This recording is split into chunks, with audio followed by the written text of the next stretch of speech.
This video is sponsored by War Thunder, GTA 6 and Elder Scrolls 6, two of the most highly anticipated titles in gaming. Both are titans in their respective genres, and each franchise represents the best of gaming that you can find in those genres. No matter what sort of games you're into, you've most likely played a game from at least one or both of these, and they've likely had a hand in defining your overall taste for games. I would say that both of these franchises are part of the gold standard when it comes to games, something that has definitely stood the test of time. The latest games are still very relevant over a decade later, like there's no denying the massive success of GTA 5 and the Elder Scrolls 5 Skyrim. And yet, we have come to this really weird point in time where it almost feels like a prophecy is about to be fulfilled. Through a series of unfortunate coincidences and similarities, I have come to the conclusion that the upcoming and sixth games from both of these franchises are cursed.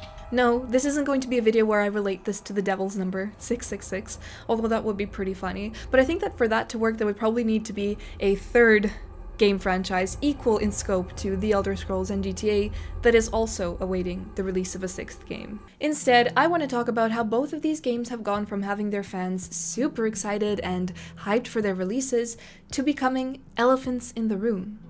A sensitive topic that is living in development hell. But first, War Thunder is a free-to-play game that features the most in-depth and comprehensive vehicle combat that you can experience as a gamer. Depending on your preferred playstyle, you can choose from the different game modes that are available, including the arcade game mode, which is a sort of a fast-paced match with enhanced vehicle performance and simplified physics, or then you have the challenging simulator mode that takes out all of the guardrails, and finally the realistic mode, a kind of a middle ground where you will have all of the balance of intense but authentic gameplay. War Thunder is a deeply immersive, intense, and realistic depiction of vehicle combat, and it allows you to take control of over 2,500 tanks, planes, helicopters, and ships of 10 major nations, ranging from biplanes and armored cars from the 1920s to the fighter jets and main battle tanks of today. It isn't just the simple hit the box or target and do damage style of combat, but it is a system where every intricate component that makes up your vehicle is susceptible to be damaged by the enemy,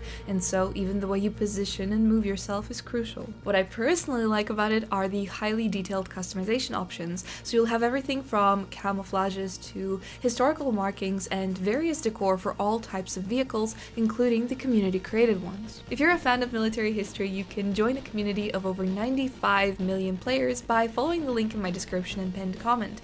You can sign up and take part in fierce PvP battles and explore all of the impressive content in whatever way suits you, as the game is available on PC, PlayStation, Xbox, and mobile. Whether you're a new or returning PC or console player that hasn't played in the last 6 months, if you sign up by following my links, you'll be able to get a massive bonus pack that includes an exclusive vehicle decorator, Eagle of Valor, 100,000 Silver Lions, and 7 days of a premium account. This offer is available for a limited time only, so do make sure to claim yours now. First of all, I do want to say that they are not entirely equal here. I would argue that the Elder Scrolls is the bigger offender in this case. Their announcement trailer has been out longer than the GTA one, and they have given us pretty much nothing. Unlike Grand Theft Auto, where we have seen trailers, we know who the protagonists are, we know where it's going to be based, and we have a potential release date. It's not the first potential release date, nor the second that we've had, but it's a release date. Elder Scrolls 6 doesn't even have a known location that has been 100% explicitly or officially confirmed at this point. Like, we have ideas of what it possibly is going to be, but again, no official confirmation. But aside from that, Skyrim was released in 2011 and GTA 5 in 2013. So that means that both of these franchises have gone over a decade without releasing the next game. The biggest issue that both of these games have is that all eyes are always on them. Everything they do, every tiny detail they release, every mistake that they make is subject to the highest levels of scrutiny. From delaying one of the biggest games of the decade to hiring a writer from a game with notoriously bad writing. Anytime something even small happens, Thousands of YouTube video essays are released, streamers then go and react to all these video essays and they themselves have heated discussions about the topic, and then of course you have the endless articles from game journalists that regurgitate every tiny detail that is released. And that's over relatively small things, most of the time. In a way, it is PR, it does keep these games relevant even though we have been waiting for a very long time, but looking at it from a different angle, it's also indicative of the enormous reception that both of the games are going to have upon release. Both games have the power to disintegrate their studio's reputations in a heartbeat. A former Starfield and Fallout developer, Bruce Nesmith, believes the large expectations that have come from such a long wait are almost impossible to meet. I'm sure you guys probably remember articles like this about The Elder Scrolls 6 from last year, and I would say that GTA 6 probably suffers from the same issue, even though in my view they have done a much better job with their timing in terms of when they announced it to now actually having trailers and the release date. It was delayed for a reason. I also think that the delay is also happening due to the immense pressure that the studio is definitely under. Specifically the pressure to meet fan expectations. The word expectations comes in all sorts of shapes and sizes here. First and foremost, the hope for both games is that upon release they will be complete. As in, we're not paying for broken games that clearly didn't make it through enough QA testing before they were pushed out to players. I feel like that's just the bare minimum here at this point, and I know that Bethesda kind of has a bad rep for just that. But when you're looking at so much time passing between even just the announcement and now, at the very least I would expect to purchase a game that I can play in its entirety without experiencing some major issues and signs of clear oversight and unfinished elements of that game. As someone who will buy and play both of these games, I'm okay with delays if that means that whatever I'm buying or even pre-ordering will be the complete experience once I actually get it. A solid, finished experience. Especially with the talk of the potential price tag for GTA 6, it would be beyond disrespectful to fans and also detrimental to the studio to release anything less than a proper, functioning, and finished experience. Now, in terms of another very big expectation for both games, here is where we come to the sensitive part of the sensitive topic. Both games, in their own way, have cultivated their audiences by being exactly what they are. GTA, very well known for making fun of everyone and everything, regardless of your race, of whether you're a man or a woman, what country you're from, in some way, shape, or form, Grand Theft Auto has made fun of you. Through stereotypes, often rude and off-color humor, indiscriminately these games have somehow laughed at you. Nobody is safe, but in that way it's also never made any part of their fanbase feel alienated. I think that this approach of being able to mock absolutely everybody and not apologize for it is part of why these games are so timeless. Part of why they are widely enjoyed by, like, everybody. A lot like Skyrim, GTA, and not just a specific game, but a lot of the games from this franchise, are ones that have been enjoyed by people who maybe aren't even gamers. But that is because GTA is more than just a game. As far as games go, it's one of those things that takes a very big spot in our pop culture and in the way that it has grown and advanced with technology since the 1990s and through the early 2000s. Everyone and everything is funny, and historically this has made GTA this really effective escape from real-world politics and problems. The expectation, and understandably so, is that they stick with this exact approach. A deviation from this, or suddenly turning around and protecting a specific group of people because of their political affiliation, while then mocking another group of people twice as hard, will be a mistake. Trying to inject weird social messaging that is specifically relevant to the exact situation in our real world and trying to lecture gamers in politics would jeopardize GTA 6's reputation and I would say its longevity. My assumption is that they're trying to make a game that will be played for at least the next decade. But if they turn it into some sort of a political platform, an us versus them situation, it will no longer be this absurd escape from real life where you don't have to take things so seriously, but just another one of those things that will collectively make the average gamer roll their eyes and go back to the previous game or move on to something else entirely. Because people are tired, you don't do your 9 to 5 and go to your corporate job where you have to do corporate sensitivity training only to go home and try to relax with a game that you paid $100 for for more corporate sensitivity training. GTA historically has been a sort of a satirical commentary on people from all walks of life and on their life in America, which I think was always particularly funny for people like me that don't live in the States, but maybe we've watched a lot of movies about it. As an Eastern European, GTA 4 was particularly funny for me. A Serbian immigrant with his cousin Roman. My dad's name is actually Roman. And I don't know, even though it wasn't my favorite GTA game, it was kind of cool for me, like, oh, Eastern Europe mentioned. And of course, it was all very stereotypical and exaggerated, but if we can't laugh at ourselves, then what's the point? The Elder Scrolls 6, funny enough, faces a very similar problem. I recently did a nearly hour-long video on racism in the Elder Scrolls. How it is approached in the games, how you, the player, experience it, and why I think it is important for depth and world building. I recommend that you check that video if it is something that you're interested in, but just for this video, I will say in short, you have this big fantasy world with a lot of history and background. The game features 10 playable races, all of whom share a long and bloody history with one another in some way. Of course there is going to be racism. Of course, there's going to be contempt. If you look deeper into the lore that these worlds are based on, there are some pretty messed up events that have occurred between all of the races at different times. It would be insane not to acknowledge that yes, hatred will live on because of those really significant and terrible events. Because that is good writing. That is good storytelling. No, featuring racism in a game does not mean that the developers or the people that play the game condone this sort of thing or agree with it or themselves are racists, but you are experiencing a big, breathing, living world where unfortunately it's not all rainbows and unicorns. These people have been through some shit. There is a history of slavery, genocide. You cannot expect all of them to hold hands and run through fields together. But that's the beauty of it. The developers don't assume that you're some sort of an idiot that's not going to be able to understand that and read between the lines. You don't need to be explicitly told who the good or the bad guys are or what the moral decision is going to be here. You're given all of the information that you need to come to your own conclusions. Skyrim, compared to its predecessors, is quite watered down when it comes to heavier and more complicated topics like racism, but it still had this in-world acknowledgement.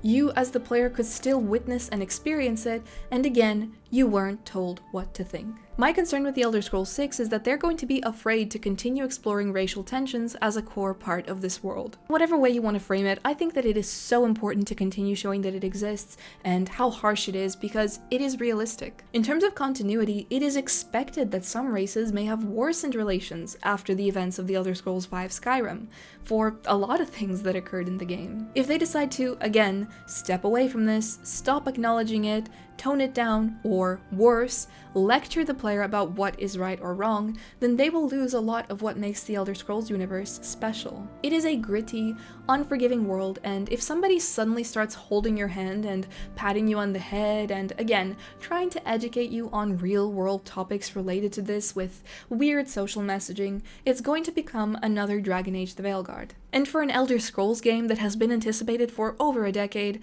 that would be catastrophic. Despite what a lot of studios seem to think, people who play games can form their own thoughts and opinions, and they don't need to be formed for us and then spoon-fed to us when we're trying to relax and step away from everything that's going on in real life. People will catch on to a game becoming somebody's political platform. There's a time and a place for political discourse. There are streamers that have based their entire careers and platforms on this.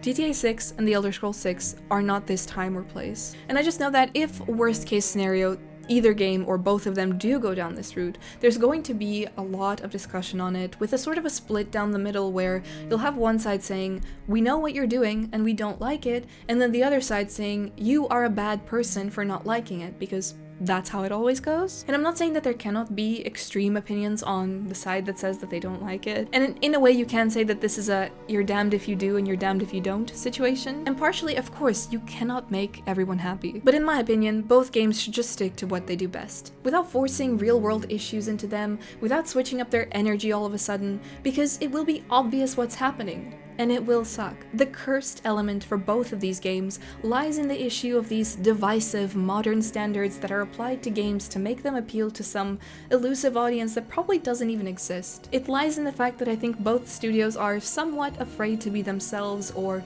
to make a good game and write a good story for the sake of writing a good story, without having to check boxes or change who they are. Part of the curse, in my opinion, is scope. Are these two games getting a little bit too big for their boots? Is there a point to them being so insanely detailed and huge? Now, of course, I personally have a very deep appreciation for the finer details and intricacies in games.